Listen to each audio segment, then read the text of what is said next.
Hi ඔයාලට කොහොමද? ඔයාලා හොඳින් ඇති කියලා මම හිතනවා. ඉතින් මේ දවස් ටිකේ මම දාපු ෂෝට්ස් දැක්කනම් ඔයාලා දැනටමත් දන්නවා ඇති මගේ මල්ලි පිටරටකට ගියා. ඉතින් මල්ලි අරගෙන යන මල්ලිගේ ලගේජ් දෙක හැදුවේ මම. මේ තියෙන්නේ මල්ලි එයාපෝට් එකට යන්න දවස් දෙකකට කලින් මම බඩු රැපින් කරපු විදිය. ඔයාලට පේනවනේ පුටු උඩ තියෙන හැම දෙයක්ම කැම්බිමක්ම රැපින් කරලා තියෙන්නේ.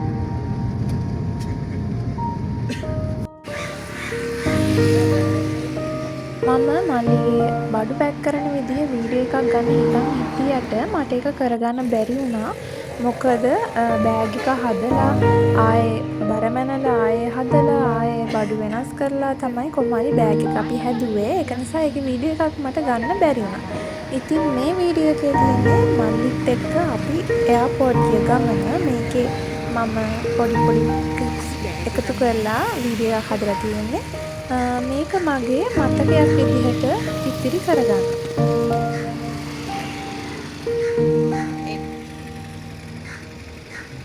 ඉතින් අපේ මල්ලිට චෙකින් වෙන තිබුණේ රෑ 7:00 ෆ්ලයිට් එකට. අපි ගෙදරින් පිටත් වුණේ උදේ 8ට විතර. මොකද අපිට සෑහෙන දුරක් යන්න තිබුණ නිසා. වගේමයි අපි උදේ පාන්දර ගියේ. මල්ලිට සල්ලි එක්ස්චේන්ජ් කරගන්න තිබුණා. මොකද රුපියල් යෙන් කරගන්න තිබුණා. යෙන් මේ අප්‍රේල් මාසේ යෙන් පොඩි හිඟතාවයක් තිබුණා. ඒක නිසා අපිට එයාපෝට් එකෙන් නැතුව පිටතැන් වලින් යෙන් මාරු කරන්න තියද කියලා බලන්න සිද්ධ වුණා. ඒක නිසා අපි ටිකක් වෙනස්ව ගියා. අපි එයාපෝට් එකෙන් නැතුව පිටින් යෙන් මාරු කරගත්තා. හැබැයි චූටි ගාණක් වැඩි.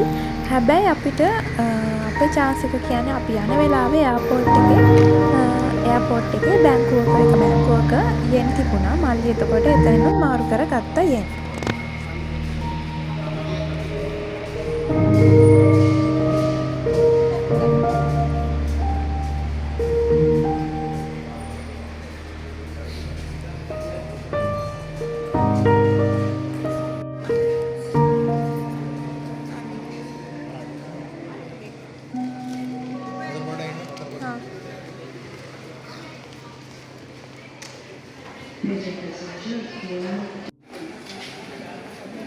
අපි එයාපෝට් එක ඇතුළට ගියේ හවස 4ට විතර. කොහොමhari අපේ මල්ලි අර බෝඩ් එන ඇතුළට බෝඩ් එන නේද මම හරියට දන්නේ නැහැ. කොහොමhari ඇතුළට ගත්තා 5:00 විතර. 5:00 විතර.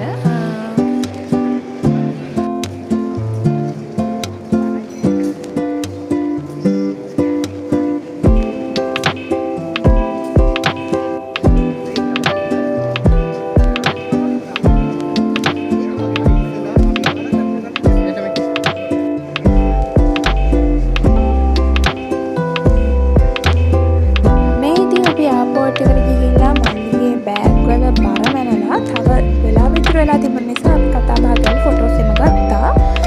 අපි මල්ලිගේ සිම් එක රෝමින් කරගන්න try කරා. සිම් එක රෝමින් කරා එයාපෝට් එකේදී. හැබැයි ඒක එයා ඒ රටට ගිහිල්ලා බැස්සට පස්සේ සිම් එක කොහොම හරි වැඩ කරේ නැහැ. අපිට ඒ රෝමින් කරගත්තේ කිසිම තේරුමක් තිබුණේ නැහැ. කොහොම හරි එයා ඊට පහු දවසේම ගිහිල්ලා එහෙන් ඒ රටෙන් සිම් එකක් අරගෙන තිබුණා.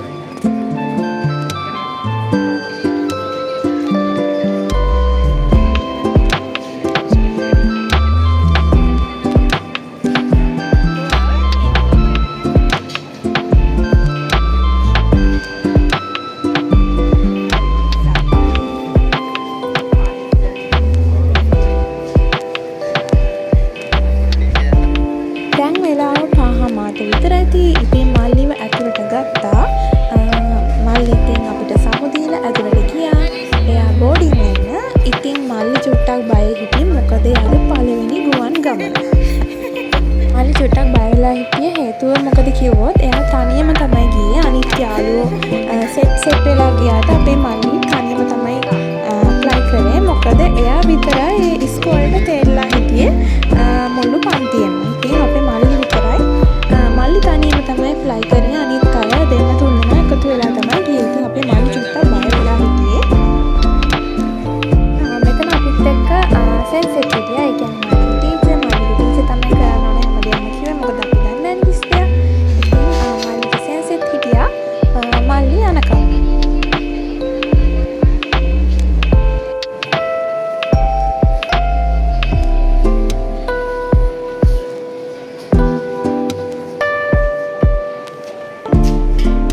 කිව්වෙත් නෑ කලබලයට. මම වීඩියෝ එක ඔන් කරගෙනම හිටියා. හැබැයි එතන හිටියේ ඔෆිස් එක කෙනෙක් මට කිව්වා මෙතන වීඩියෝ කරන්න එපා කියලා. මම එතනින් එහාට ඔතන ඇතුලේ වෙන දේවල් වීඩියෝ කරන්න ගියේ නෑ. ඉතින් මල්ලි ඇතුළට බෝඩින් වෙන්න ගියේ 5:00ටනේ. ඉතින් අපි 5:00 ඉඳලා 7 විතර වෙනකම් 7:00 විතර වෙනකම් එයාපෝට් එකේ හිටියා. ඉතින් අපි එතනම තියෙනවා කාගෙස් එකක්. ඒකෙන් කෑම ගත්තා. ඒ වගේම එතන උඩ තට්ටුවේ තියෙනවා කැන්ටින් එකක්. අපි ඒකට ගිහින් කෑමත් කෑවා. ඔය ඉතින් මල්ලි එයාපෝට් එකේ ප්ලේන් එකට නැගලා අපිට වීඩියෝ කෝල් එකක් ගත්තා. ඊට පස්සේ අපි එයාපෝට් එකෙන් එළියට ගියා. අර ප්ලේන් යන තැන බලන්න පුළුවන්. එතට ගිහින් බැලුවා මල්ලිගේ ප්ලේන් එක අනික ප්ලේන් එක කියලා. ඉතින් මල්ලි ෆ්ලයි කරේ ශ්‍රී ලංකන් එයාලයින්ස් එකක. මල්ලිගේ පළවෙනි ගුවන් ගමන නිසා මල්ලිගේ ලක් එකටද කොහෙද මල්ලිට වින්ඩෝ ෂීට් එකක් හම්බෙලා තිබුණා. මෙතනට ගියාම ඉතින් එන හැඟීම විස්තර කරන්න බෑ. අමුතුම හැඟීමක් එන්නේ. මට තිබුණේ ගොඩක් ලොකු සතුටක් සහ චූටි දුකකුත් තිබුණා.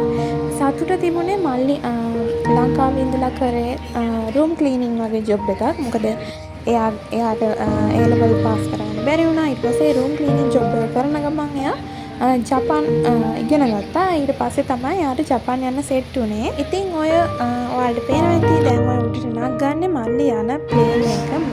ඒක වීඩියෝ එකක් ගන්න බෑ. ඒ තරම් වේගෙන්ම යනවා. ඉතින් කොහොමාරි අපි මාලිට ටටා කියලා අපි ගෙදර එන්න පිටත් වුණා. කොහොමාරි අපි ගෙදර එනකොටත් රෑ 1-2 විතර වෙලා යනවා. ඉතින් මම මල්ලි ජපානයට යනකම්ම ඇප් එකක් තියෙනවා. ඒ ඇප් එකෙන් බලාගෙන ගියේ. ගෙදර ඇවිල්ලත් කොහොමාරි මල්ලි එහෙ බැස්ස කියන කනොත් මම ඒකෙන් බලාගෙන ගියේ මල්ලිගේ ප්ලේන් එක ජපානට යනවාද කියලා.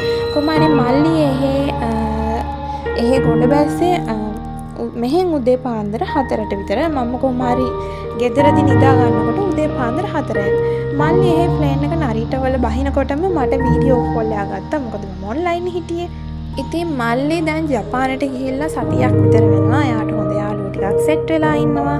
එයා දැනට ඉස්කෝලේ යනවා. ඉතින් මම කැම්පස් යන කාලේ මට හම්බුනේ පළාත්වල යාළුවෝ. ඉතින් දැන් මල්ලිට හම්බ වෙන්නේ රටවල යාළුවෝ. මම මේ vlog එක මෙතනින් නතර කරනවා. මල්ලි සමහර විට YouTube channel එකක් පටන් ගනි. එයාට ඉඩ කඩ වෙලාව තියෙනවා නම්. මොකද එයා ඉස්කෝලේ යන්න ඕනේ. ඊට පස්සේ part time යන්න ඕනේ. සෑහෙන බිසීනේ. එහෙනම් පරිස්සමට ඉන්න.